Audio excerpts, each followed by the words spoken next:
This episode of the GPS DairyCAST is brought to you by EverEgg, delivering smarter, more efficient dairy operations with tools like Feed King, Maternity Warden, and expert-backed DRP and LRP insurance strategies. Learn more at everegg.com/dairy. The GPS DairyCast features the high-value insights of the GPS Dairy Consulting team's trusted advisors and the owners and managers from the elite dairy farms they serve. These conversations deliver on the GPS Dairy Consulting promise to inspire change and grow leaders. Ever feel like your feed costs are rising but efficiency is stuck? With Feed King by EverEgg, you can align feeders, farm owners, and nutritionists in one powerful platform. Real-time data helps you cut waste, track performance, and boost income over feed costs. It's not just feed management, it's feed mastery. Visit everegg.com/dairy to see how Feed King drives results. Welcome to the GPS DairyCast. I'm your host, Peggy Coffeen from the Up-Level Dairy Podcast. And today I have two guests that are joining to have a conversation about a topic that is both hot, timely, and kind of lame. And so King Hickman from the GPS team and Roger Olson from Zinpro will be having that conversation. King, take it away in this conversation about lameness, heat stress, what to do about it, and what can be done from the nutrition side and beyond. Thanks, Peggy. Roger, thanks for being here. We've got Roger Olson from Zinpro to talk about some hoof care issues, and it's a great time to be doing this because right now where I'm at, it's 102 degrees. Perfect time to talk about hoof health, but I think in about 6 weeks, it'll be even a better time. What happens today starts showing up. But we've got Roger Olson from Zinpro with us today, and I've had the opportunity to work with Roger on multiple herds with multiple issues, and he always does a great job of troubleshooting and coming up with the right answers. So we just thought we'd talk about hoof health in general, and Roger, what you do, and then we can get into some more specifics as well. But maybe just to start, give us a little your background, how you got into hoof care consulting, and why you feel hoof care is so important on the dairies today. Sure. So I've been a dairy specialist for Zinpro for about 14 years here in the upper Midwest, which basically means that I go to dairy farms all day, every day, and I work on lameness-related issues. And part of how I got into this business is my wife, Jody, and I used to milk 1,200 cows in northwest Minnesota, and we prided ourselves on having a herd that was not very lame. As I moved on, I felt that there was something that needed attention within the industry. I really enjoy all the aspects related to hoof health, whether it's cow cooling, flooring, foot baths, whatever. I enjoy the whole entire thing. So it's been a win-win for myself and a lot of the people that I work with. Most of my customers are long-term, where I go back couple, 2-3 times a year, et cetera, et cetera. And when you're on the farm, what's a typical walkthrough look like? What are some of the things that you would most typically look for? And this would be just a general walkthrough, not with a reported problem, but just to assess the dairy and their overall health. If it's typically whether it's a new customer or a longtime customer, I like to do a trim analysis where I look at a year's worth of records in terms of whether we have infectious, non-infectious. It gives me an idea, first of all, what I probably should be looking for. If it's a new customer, what's the biggest thing to fix first? If it's an old customer, have we gotten better? Where have we gotten better? Where have we gotten worse, and why? So I'll start with that. So I'm a little biased when I show up, if you will. But in general, if it's somebody, say, newer, I will sit and just watch cows for a while, watch them walk. And the things that I look for to get an idea where we are in terms of lameness is I do kind of a fast locomotion scoring. And what I'll do, I look for whether they have a hump in their back, if they are short striding. What I mean by that is if they walk such that a normal cow should walk where her back foot goes, where her front claw just lifted up. If she short strides less than that, there's a good chance that there's something wrong. If her head bobs significantly or minorly, that's a concern. If her back arches, so since I do it all day, every day, I look at all those things at once. If I see a lot of any of those, we have an issue. Cows have the ability to hide a lot of pain. And as the pain degree gets worse, some of those things like a head bob or a short stride, or even being able to pick out which hoof is actually the bad one, a lot worse than something where they just have a little bit of a hump on their back, a little bit short strided. So you can quickly assess within a short period of time what the prevalence of lameness is in a herd just by watching a few groups go by. You kind of get a good idea. You sure can. And it amazes me with dairy herds is if you go into most pens, I'm surprised how consistent some of these percentages or concentrations are. If you look at the fresh cows separate from the rest of the herd, you can pick most pens and they'll give you an idea of what the rest of the herd is actually like. So I really don't need to look at everything. Gotcha. So you mentioned earlier infectious not versus non-infectious. I suppose what you want to do is get a good idea of which one of those they're dealing with, or both. If they're dealing with one or the other, I want to know which one because it's a whole different gamut. If it's an infectious lesion, that's basically it's warts or digital dermatitis or foot rot, and highly related to hygiene, cleanliness. It's a bacteria that causes all the infectious lesions. The non-infectious lesions are things like white line, sole ulcers, thin sole, etc. They tend to be more physically oriented to what has occurred to them within the facility, how they're handled, that kind of thing. So let's start with the non-infectious first. So you're on the dairy, you notice a lot of those type lesions. What kind of things are you going to start to look for within the facility that could be causing that? Sure. So since I'm cheating a little bit by having an idea what the records say, if it's a non-infectious lesion, and let's say it's a higher rate, I noticed from the trim records that there's a lot more sole ulcers than there is white lines. Sole ulcers have another kind of a nickname for them, standing disease. The more cows stand, more the pedal bone drops and it causes sole ulcers. So if there's a lot of sole ulcers, I'm gonna look at a lot of things related to why those cows are standing. Today, whether it's 102 or 91, cows just flat stand more when they're hot. They got to dissipate heat, and they dissipate a lot more heat when they're standing. So if there's a lot of days like this, I actually will do a number of things where I check volumes of air, or wind speed over the cows' heads where they lay down, airflow within the holding area, airflow within the barn. I have an infrared camera. I look and see how well the sprinklers are actually soaking to the skin. So I'll do a number of those kind of things. Other things that I would look at, maybe when it's not so darn hot, is how comfortable are the stalls? Are they something that I don't want to drop on my knees for fear of breaking a knee? Along with those stalls is just what is the surface? I'll actually just sit and watch cows laying down. I've learned you can do percentages of cows laying down, but it's heavily influenced by what time the cows are going to be milked, what time are they fed. The one thing that is really consistent is how fast they lay down when they approach a stall. If it's a really comfortable stall, within about 13 to 15 seconds they'll be laying down. If the cow is questioning how comfortable the stall is it's hard, whatever, it'll take them a lot longer than that. So that's an indication that we have a stall problem. Other things that I'll do is to do some kind of a quick time budget. Is how much time are they away from the pen? If it's well over 3 hours, I start to get pretty concerned. Is milking taking too long? Is the person that's moving the cows back and forth to the parlor, are they letting the cows out of the pen way before they're going to be milked? Are they standing in a return lane for an extra 20 minutes? That kind of stuff. I'll also ask some questions about standing time related to treatment. If they have headlocks within the pens, are those headlocks set way too long? Is it well over 20 minutes? And a number of other smaller things, but that's some of the things that I will look at. So anything that's preventing the cow from laying down for adequate amounts of time to get. Exactly. Yes.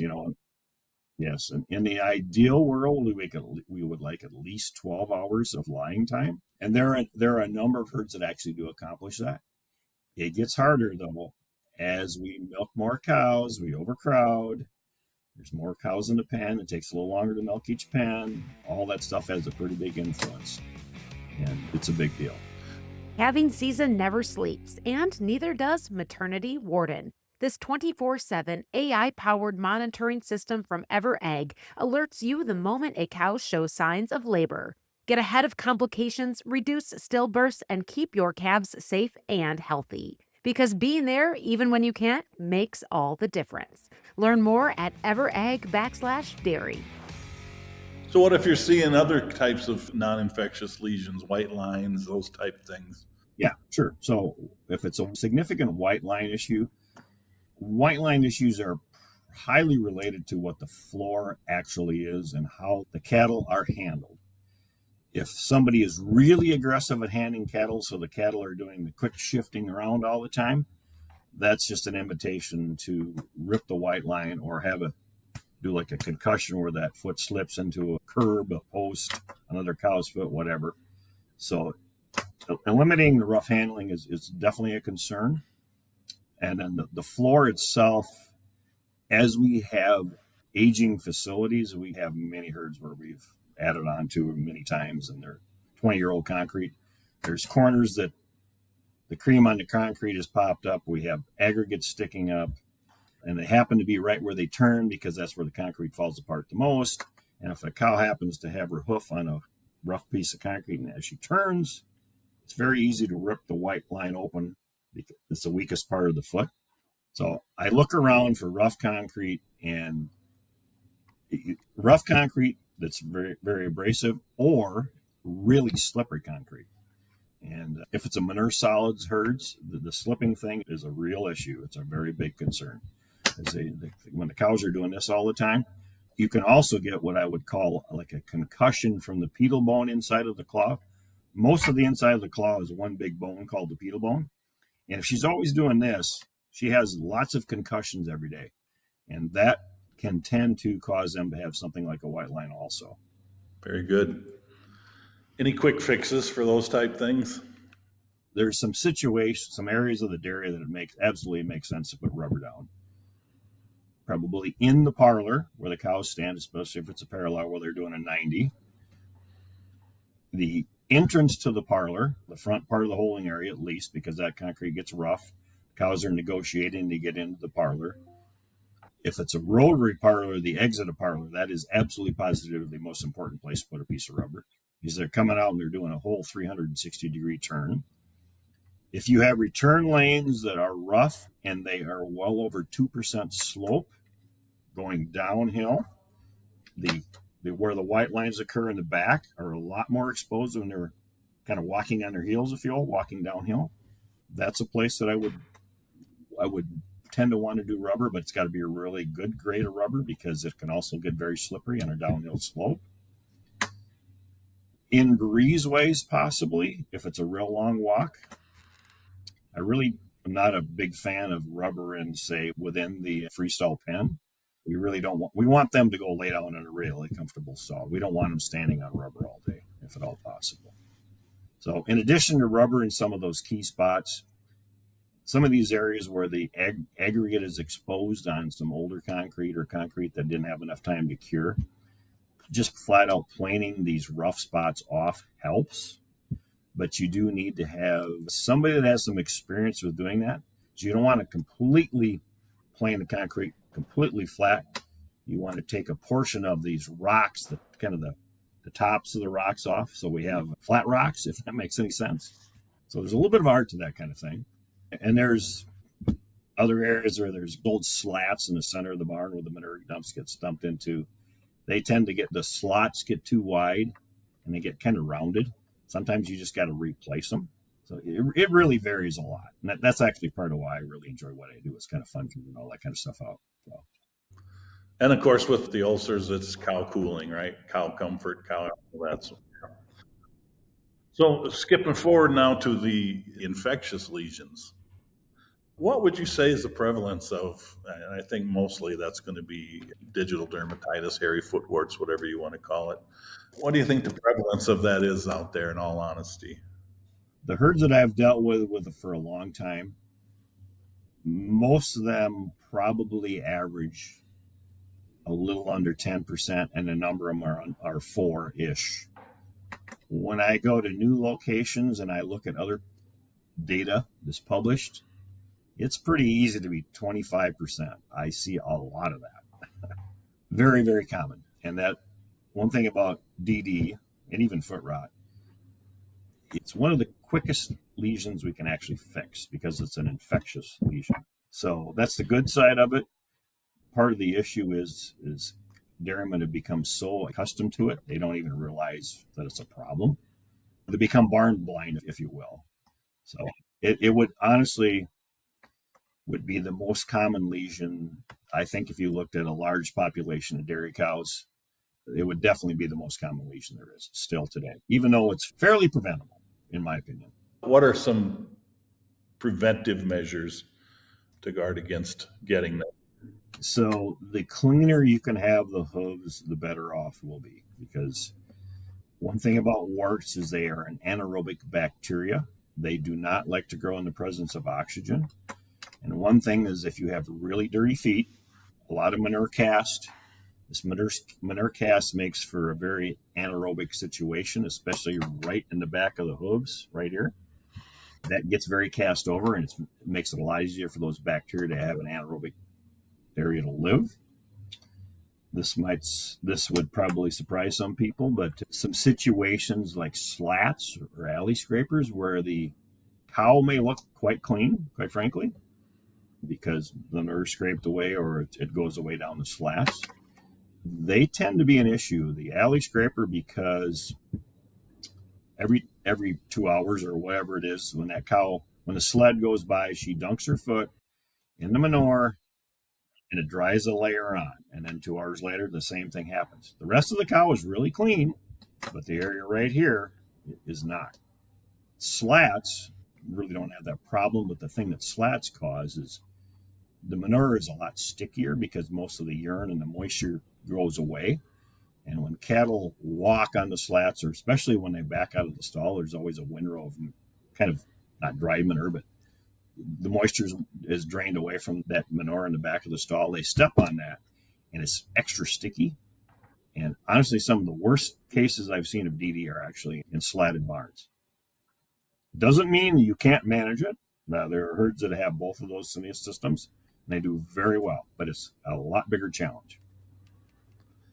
So does it take some kind of a break in the surface for that bug to get in? There has to be an abrasion or a cut. I see it more in sand-free stalls where you maybe have more abrasion of the heel. Yeah, so the bacteria that actually causes foot rot absolutely has to have, as you're saying, King, a crack, a cut, a puncture of the skin for that bacteria to actually get into the skin. The actual trypanemia that actually causes digital dermatitis actually has a screw shape. They actually can physically get on the surface and drill their way down into the skin. If there is assistance with some chemical burn, cuts, whatever, it's an easier way in. But foot rot has to have that access. DD can actually work its way in if it's somewhat of an anaerobic situation where they can literally screw their way in. You said earlier it's one of the easiest foot issues to treat and control, but do you ever eliminate it from a herd? Once they have it, are they going to have it? You're never ever going to eliminate it, in my estimation. The issue is with these trypanemia that cause digital dermatitis, they have the ability to bore in, and they kind of ball up on themselves, basically kind of go dormant. If you're controlling them with a foot bath, et cetera, but if you quit with a foot bath or whatever for a couple of weeks, you will definitely find out which cows where the trypanemia or the bacteria that causes DDR, because they will re-erupt. So you never ever get rid of them. All you can do is control them. But you control them. You can control them very effectively. So if you were going to advise someone on, well, two things. You walked on a herd and they've got a high prevalence and they haven't done any treatment. What would just your standard treatment protocol be? And then how do you roll that to just a standard control? And you don't have to go into great detail, but just kind of the difference between treating them and controlling them. Okay, so from prevention is the best cure, but when you are in a significant infectious outbreak, you need to prevent And that's really the foot bath. So I spend a lot of time on the foot bath. Second thing that I will do, if it's a pretty high rate, is I will be very vigorous in trying to get someone on the dairy to identify what we call an M2 lesions. That's the raw, red, painful lesions. They will even limp a little bit. We want to make sure that those cows are found at least once a week and treated. And I'm not a veterinarian, but most veterinarians are going to tell you the treatment of choice, and which is mine, is oxytetracycline applied directly to the lesion at a high concentration, about 2 grams a day of oxytet. And something with some moisture like an SVO or propylene glycol to provide some moisture to absorb into the area. And then in addition to that, at the trim chute, it's really not the best pace to treat, but this is how it works because it's easy, is that trimmer should do the same type of technique with oxytetracycline or whatever the veterinarian prescribed. So that's treating them. Is it similar prevention-wise, foot bath? And yeah, the foot bath doesn't have near the concentration, but it's very effective at preventing the lesion depending on what stage it's in. The stage where it's the M2, where it's raw, red, and painful, it's just not, there's not enough concentration. But most of the other stages, it's very effective at controlling, not killing, but controlling the lesions, if you will. After a busy fall of harvest and fieldwork, plan to join us for the 2025 GPS Dairy Leaders Forum, happening this December 2nd, 3rd, and 4th, 2025 at the Mystic Lake Hotel and Casino in Prior Lake, Minnesota. The Leaders Forum brings together some of the best and brightest leaders in the dairy industry, with over 20 world-class speakers, interactive breakout sessions, and keynote speakers that provide a dynamic learning experience and renewed excitement to network and connect with other innovative and successful dairy producers from multiple states and regions. Mark your calendars for the 2025 GPS Dairy Leaders Forum, this December 2nd, 3rd, and 4th, 2025. Inspiring change today, growing leaders for tomorrow. To learn more, talk to a GPS consultant or visit gpsdairy.com. what I see a lot of hoof trimmers do, and I get the impression from the dairy producers, they think that that foot wrap or that bandage with the tetracycline has to be on there for days to be effective. Is that necessarily true? So it's absolutely not true. It really only needs to be, and this is actually peer-reviewed, published, half an hour, where it has absolutely no manure or any other contamination. Half an hour is pretty short, so my opinion, what I say is 2 hours minimum. Nothing can get on the lesion. After that, it can come off. That's been a huge misconception. There's many locations where they say 3 days. The issue is 3 days becomes 6 days, then it's 3 weeks. It does more damage than good after a period of so many days. Save yourself some vet wrap. You don't have to put 6 layers on, right? No, you do not. There's a water-soluble foot wrap that you can use. If you can lightly put on a conventional foot wrap, lightly, put a little snip in it, make it really easy to come off. And some herds, the next milking, if that's what works best for them, I'm fine with that. Somebody's in the parlor or whatever, they get them off. Or the next day, but I really don't want to see anything more than 1 day since the application of the wrap. And I'm very confident in that, because one of the things that I really like about what I do is by looking at trim records, repeat rates are something I pay a fair amount of attention to. So over the years of doing this, I've seen people that had the 3-day wrap, the 2-hour wrap, the 1 milking wrap, the 1 day wrap, and I'm very confident the lowest repeat rates are where those wraps come off within a day. Awesome. How about when you look at the foot issues on the dairy, how much do you look at nutrition? What are some things to be careful of from a nutritional standpoint, or what are some things you can do to maybe to help prevent foot issues? So in the macro sense, years ago, many people thought that the major cause of lameness was nutrition.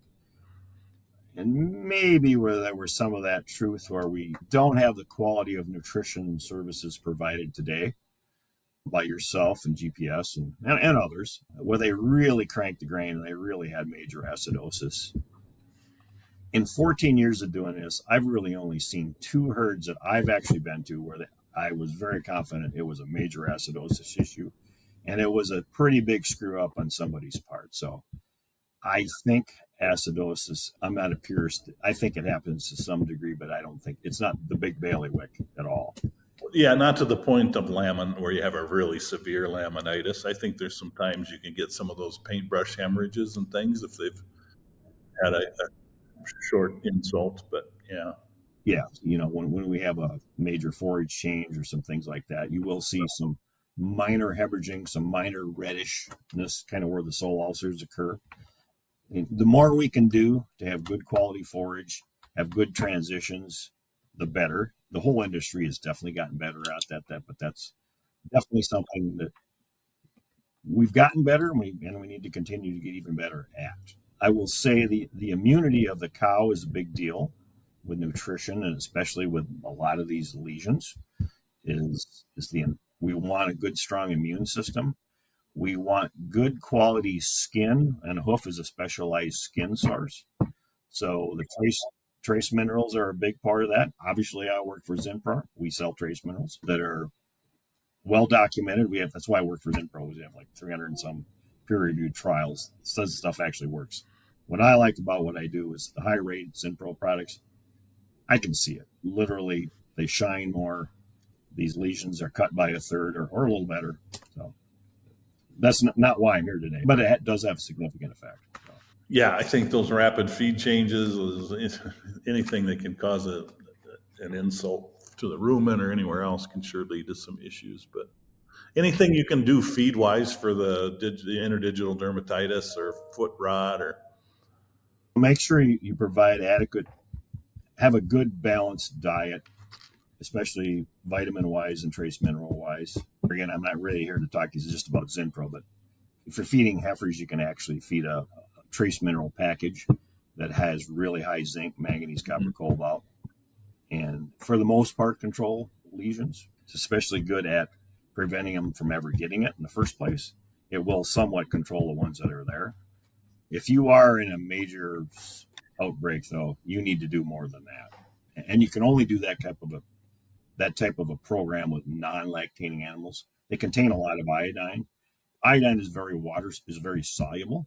So if you feed a high rate, a lot of that excess iodine is going to come right out on the milk, because that's actually where the excess iodine actually comes out. Excess iodine can cause brain damage in young babies. We don't want anything to do with that kind of thing. So we want to make sure, lactating cow-wise, that we feed no more than what is correct for iodine. As you look ahead into the future, you see any big innovations coming from as far as hoof care, hoof consulting? Where do you think this is going to be in 5 or 10 years? I think the thing that I see that I'm excited about, and we're probably not quite there yet, but lameness identification is really a big deal. With the advent of the camera systems, et cetera, that are out there, I've scored for some organizations a few years ago, and then recently. The progress from the first time I did it to the last time I did it is definitely better.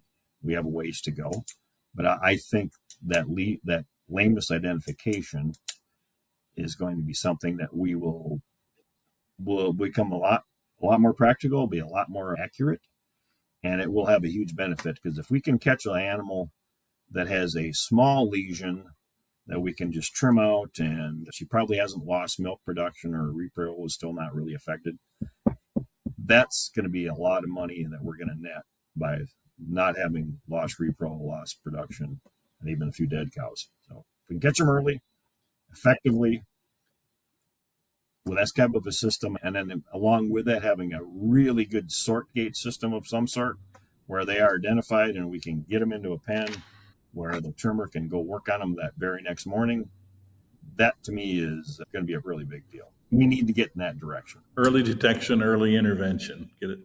Yeah, absolutely. Yes, absolutely. Here's another one. If you could change any industry-wide practice related to hoof care, what would it be? I mean, this is probably not a nationwide every herd problem, but over the years, since I've been doing this a long time, and I go to a lot of old facilities, and they've got issues. Many of these herds of over the years, they've tried this kind of a groove, and then they ran another groove that way, and then they scrabbled over the top, and then you end up with this disaster uh, that is really rough on the feet. One thing we got to remember about cows' feet is they need to stand on a flat surface. The purpose of the grooves, for the most part, in honesty, is like grooves on a tire. Tire grooves on a tire prevent hydroplaning. The water has a place to squirt out, so we get better contact between the tire, the rubber, and the road base. It's kind of the same thing with a cow's foot and a concrete floor. We want to have these grooves to have a place for the manure to spray out so we get better contact. Yes, they do catch hooves, but most of what they're really designed for, or what they're best at, is that providing a place for the manure to spray out so you can have a better contact between the two. So as we've butchered up by all these different techniques of different types of floor grooving, we have very little flat surface, and as a result, we will get more white lines. We will get more toe ulcers because the cow has all these little sharp spots poking her all over the place. There's a couple of organizations that I will remain nameless, but boy, I think it should be a federal offense for what they do to a floor. It's really bad. And you can just watch the cows. You just watch them walking on that surface. They just absolutely hate it. So doing that, yes, you may catch more hooves. So maybe they don't look like they slip as much, but you're causing more problems than what you ever gain. So what would be your best piece of advice to a dairy producer who's trying to make hoof care a bigger priority on their farm? They listen to this podcast, they said that Roger knows what's going on. What's your best piece of advice to really zone in on better hoof health care? So, two things. Having a good lesion recording system to me is a big deal. You can't manage what you don't know. If you were in a situation, you got to be able to have a system where you have a base to operate from. And as you make changes, you got to be able to know whether you made progress or you did not. And you just flat out, especially if you're in a somewhat larger situation, you just flat out have to have records, and they got to be good quality records. So getting a good quality record system that is consistent, it's not that complicated to do, but it is a basis to getting better, in my opinion. I would also say this looking at cows, locomotion, not full-blown locomotion scoring every cow in your herd constantly, but knowing what the degrees of how lame they are, understanding that, and be able to pick it out. And then from there, you can talk to people like me that can help you with, we have too many warts, what do we got to do? We got to change the foot bath. If we have thin soles because we've got recycled sand and rough floor, what do we got to do there? You got to have the attitude from that point on to want to get better and stay after it. You just got to want to take care of it. You got to want to take care of it forever because it's easy to slip. The cows will pay you back, right? Absolutely. Most of the lesions, in general, there's a dollar value that's been associated with 3 or 4 different organizations try to come up with a dollar value loss. Most of those are $300 to $400 a cow for a lesion. Doesn't take long to come up with $900,000 pretty fast. So it's well worth doing. So the lesion recording is all great as long as you commit to doing something with it, right? You commit to, if you don't know what to do with it, find someone like yourself who does know what to do with it and can give you that guidance. So. Yes. And then just do it. So. Sounds great. Well, Roger, thanks for being with us here. I think it was a great conversation on just general hoof care, and I think our listeners will gain a lot from it. And I know that they can always get a hold of you if they need some help. So, yeah. Well, I appreciate the invite, and always love talking about lame feet. Well, King and Roger, thanks for jumping in on this conversation today to talk about lameness, lesions, what to do about them, how to prevent them, and so much more on this GPS DairyCast. I'm Peggy Coffin from the Uplevel Dairy Podcast, and we'll catch you on our next GPS DairyCast. The GPS DairyCast features conversations that deliver on the GPS Dairy Consulting promise to inspire change and grow leaders. If this GPS DairyCast has you looking for more ways to become an elite dairy producer, find more information in our show notes on how you can add a GPS advisor to your team. Great dairy operations don't rely on guesswork, and neither should your risk strategy. With EverEgg, you get more than cutting-edge tools like Feed King and Maternity Warden. You get a team of industry experts delivering tailored DRP and LRP insurance solutions to protect your margins and livestock. From market insights to real-time risk analysis in Vault, they bring people-first service and powerful technology together. Visit everegg.com/dairy and elevate your dairy with confidence.